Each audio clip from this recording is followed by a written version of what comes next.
The chaos of Terminal C hummed like a restless machine as passengers rushed between gates, luggage wheels clicking across polished floors. Among them walked Dr. Maya Ellington, and poised, dressed in a simple navy suit and holding a single leather briefcase. To everyone watching, she seemed like any other business traveler trying to catch a cross-country flight. But Maya was far more than she appeared. She was one of the youngest federal judges ever appointed, known for her intellect, her sharp rulings, and her unwavering commitment to justice. And today, she had come to the airport to catch an early morning flight to Washington for a confidential national security briefing. She expected a routine check-in, maybe a slight delay, nothing more. She certainly didn't expect to be stopped by two officers, who had been watching her closely from the moment she stepped into the terminal. Their eyes narrowed, their stance shifted, and suspicion clouded their judgment. Within minutes, a simple misunderstanding about a fake boarding pass would escalate into a humiliating arrest, one that would change their careers, shock the nation, and reveal a powerful reminder about prejudice, authority, and truth. Maya arrived at the self-check kiosk before most passengers even entered the building, always preferring to get through the airport early and avoid unnecessary crowds. As she tapped through the screen, her boarding pass scanned without issue, and she printed her luggage tag with her usual smooth efficiency. But while she handled her routine process, Officers Trent Walters and Lisa Harlow were stationed near the security area, scanning the busy terminal for suspicious behavior. Trent had been restless since stepping onto his shift, convinced that he needed to prove himself after a recent disciplinary warning. He wanted a situation he could control, something that showed he was vigilant and alert. So when he spotted Maya, a black woman traveling alone with a first-class ticket and a federal priority tag on her briefcase, something in him twisted. He didn't know her. He didn't know her status. All he knew was that her confidence irritated him, and something about her presence made him suspicious without real reason. Lisa, younger but heavily influenced by Trent, followed his lead without question. As Maya walked toward TSA, Trent stepped forward, his voice sharp and authoritative, demanding to see her boarding pass. She handed it over calmly, assuming he was performing routine verification. But Trent's eyes squinted at the QR code as if it offended him. He scanned it on his device, and when the system flagged a temporary error common, when the airport's network briefly lagged, he smirked. "Ma'am, this ticket is invalid," he declared loudly enough for several passengers to turn their heads. Maya frowned, confused, and explained that she had checked in only minutes ago. But Trent was already convinced he had found something, or rather, someone to control. He claimed her pass was fake, a duplicate, and that she needed to come with them for questioning. Maya maintained calm professionalism, even when Trent's tone sharpened. She asked to speak with a supervisor and offered to pull up her official government travel authorization. Lisa hesitated, sensing the situation didn't feel right. But Trent pushed ahead, ignoring Maya's explanations and insisting she was resisting compliance. The tension grew, as Maya refused to be bullied but remained composed, explaining that the system error was likely temporary and is elite fixable. Yet Trent cut her off repeatedly, accusing her of trying to bypass security with falsified documents. When Maya's patience wore thin, she requested his badge number. This only agitated him further, fueling his ego-driven determination to prove dominance. He ordered her to place her hands behind her back, claiming she was interfering with an airport security investigation.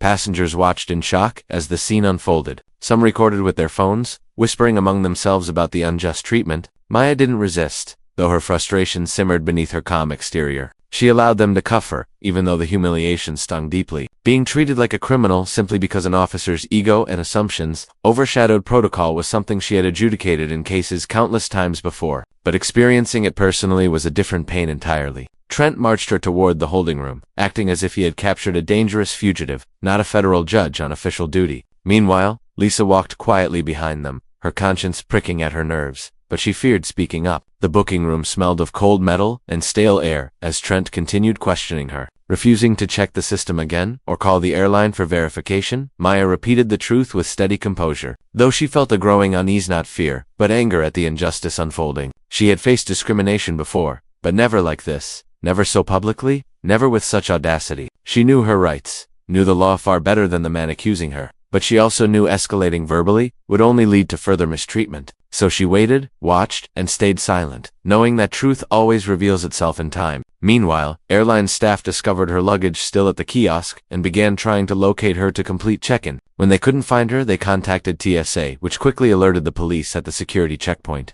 But Trent had logged her arrest under a vague suspicion code, preventing an immediate match. Maya sat in the cold chair, wrists sore from the cuffs, knowing that the officers had no idea who she truly was, not the title she carried, but the insight, the authority, and the consequences that would inevitably follow once the truth surfaced.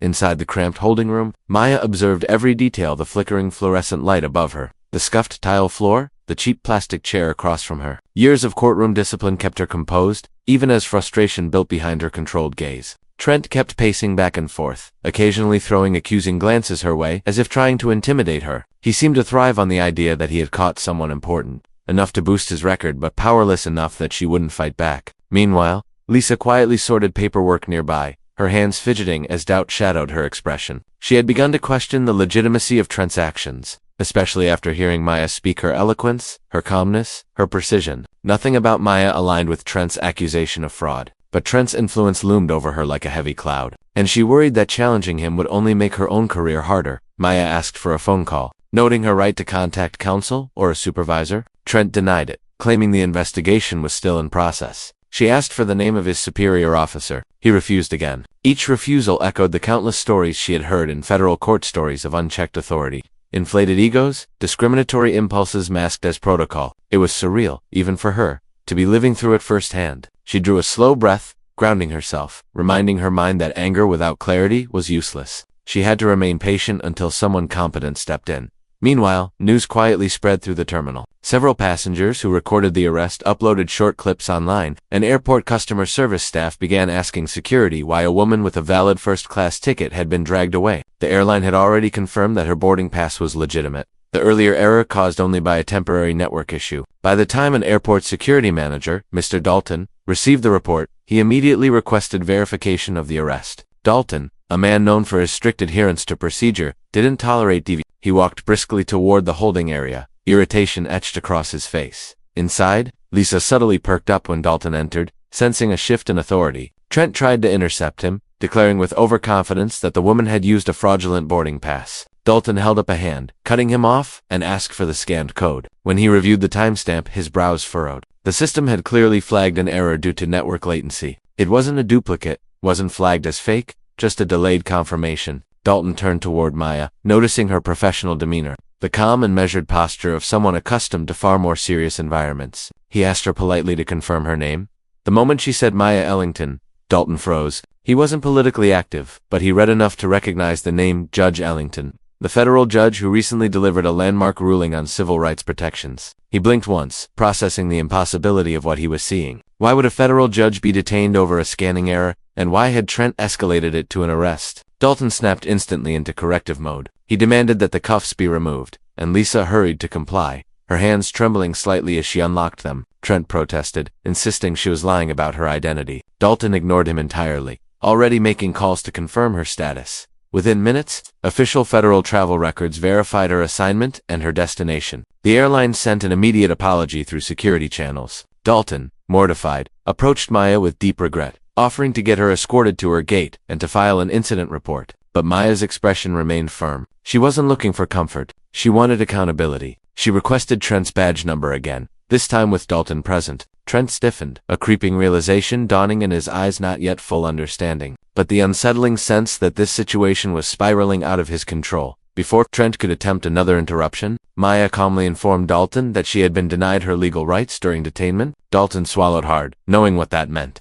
Federal judges didn't make idle claims. They documented, they reported, and they pursued accountability through official channels. He gave her the necessary information, apologizing again while avoiding eye contact. Lisa stepped back, guilt tightening her chest as she watched a professional, innocent woman regain her freedom, only after enduring humiliation. As Maya collected her things, she stood tall, posture unbroken. She understood that this wasn't just about her. Incidents like these happened to countless people who lacked her status. Her training, her ability to defend themselves legally, she represented every person who had been mistreated because someone in authority had let prejudice guide their decisions. Even as Dalton prepared to escort her personally to the gate, she remained silent, processing everything that had unfolded. She knew the consequences ahead would reach far beyond this airport, not out of revenge, but justice. Escorted through the terminal, Maya walked with the quiet dignity of someone who had survived humiliation without allowing it to break her composure. The whispering crowds parted as she passed, some recognizing her from the viral clips now circulating online, others simply sensing the tension that followed the group. Lisa trailed slightly behind, torn between relief that Maya was free and dread about what would happen to Trent and, by extension, her. She had followed his lead, thinking she was supporting her partner, but instead, she had contributed to an injustice that now hung heavily on her conscience. Trent, however, remained in the holding room, seething with a mix of confusion and frustration, unable to fully grasp how rapidly the narrative had shifted. He had believed he was doing his job, but deep down, he also knew he had let his biases steer him. The moment Dalton mentioned her real identity, the foundation of his confidence began to crumble. As Maya neared her gate, a federal marshal finally arrived. Having been alerted through secure channels about her detainment, he apologized immediately, escorting her into a quiet lounge reserved for government officials. Unlike the earlier apologies, this one carried weight recognition of her position, respect for her role, and concern about the implications of what had occurred. He respectfully asked if she wished to file an immediate formal complaint or wait until she reached Washington. Maya took a moment before responding, her mind clear and sharp despite the morning's chaos. She explained that she intended to document every detail, not as retaliation, but to ensure the system addressed the wrongful conduct and procedural failures she had experienced. The marshal nodded, understanding the gravity of her decision. Meanwhile, back in the holding area, Dalton confronted Trent directly. Trent attempted to defend his actions, claiming that he had suspicion based on the boarding pass and her behavior. But Dalton shut him down with a firm, unwavering tone. He pointed out every procedural violation: failure to verify the system twice, refusal to call an airline representative, denial of rights, escalation without cause. Each point struck Trent harder than the last. Lisa watched silently, her stomach twisting as she realized how extensively the situation could damage both of their careers.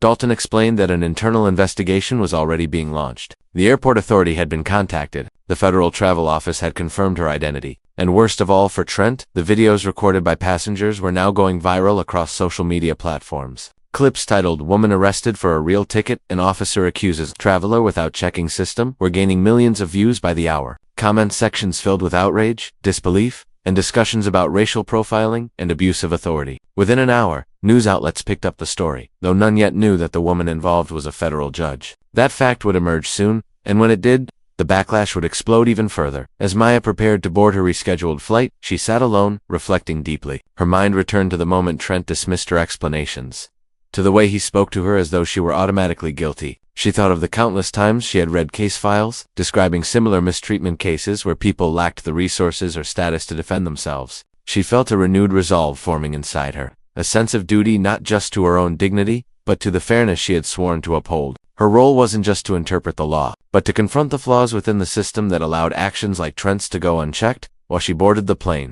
airport administration scrambled to handle the unfolding crisis. Trent was placed on immediate suspension pending investigation. Lisa was put on administrative review, her cooperation noted but her failure to intervene also documented. Dalton filed a full incident report, including his own concerns about Trent's judgment and history of aggressive behavior. The airline issued a public apology for the confusion surrounding the ticket system. Politicians, civil rights groups, and legal organizations began commenting on the viral footage, calling for transparency and accountability. By the time Maya landed in Washington, her identity had already been confirmed publicly. Headlines spread across major outlets. Federal judge wrongfully arrested over valid ticket, airport officers under investigation. The nation reacted with shock and outrage. Her colleagues, legal scholars, and public officials reached out in support, condemning the misconduct she faced. Meanwhile, Trent's world collapsed as he realized the full scale of the consequences. His name circulated online, his past disciplinary actions resurfaced. Every decision he had made that morning was now under a microscope. Lisa, too, felt her career hanging in the balance, regret gnawing at her as she faced the reality of her silence.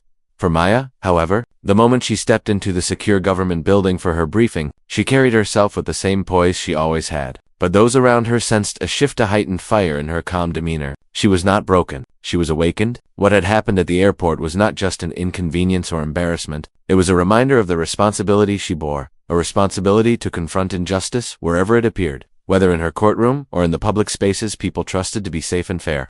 When Maya finally stood before the panel reviewing her report, she spoke not as a victim, not even as a federal judge, but as a voice for everyone who had ever been silenced by arrogance wearing a badge. She detailed the humiliation, the disregard for protocol, and the bias that had turned a routine morning into a public spectacle. Her words were calm, precise, but carried the strength of someone who had endured the failure of a system she had sworn to protect. And as each official listened, their expressions shifted from discomfort to shame, then to determination. Maya didn't demand punishments, she demanded reform, real training, real accountability, real consequences for officers who weaponized their authority instead of honoring it. In the weeks that followed, the airport issued historic changes to its security policies. Mandatory bias training, required verification checks, new supervision protocols. Trent lost his badge. Lisa, after admitting her mistakes and cooperating fully, was reassigned and ordered to undergo months of corrective training. The viral footage sparked national conversations, legal conferences, and civil rights debates. But through the noise and headlines, Maya remained grounded, returning to her courtroom with renewed purpose. And yet, she never forgot the moment she was handcuffed for a fake ticket she had actually earned. She never forgot how quickly judgment replaced truth in the eyes of someone who was supposed to protect her. Most importantly, she never forgot the countless people who faced similar injustices without a title or camera to save them. Her ruling in the first major case after the incident became one of her most quoted decisions. In it, she wrote, "Authority is not a weapon. It is a responsibility, one that demands restraint when pride tempts force, clarity when prejudice clouds judgment, and justice when power is misused. If the law means anything, it must mean fairness for all, especially when no one is watching." And as those words echoed through courtrooms, universities, and training academies across the country, Maya Ellington's name became more than a headline. It became a reminder that justice is not just written in books or spoken in courtrooms. Justice is lived, defended, challenged, and rebuilt every time someone stands up and says, "This is wrong, and it must change."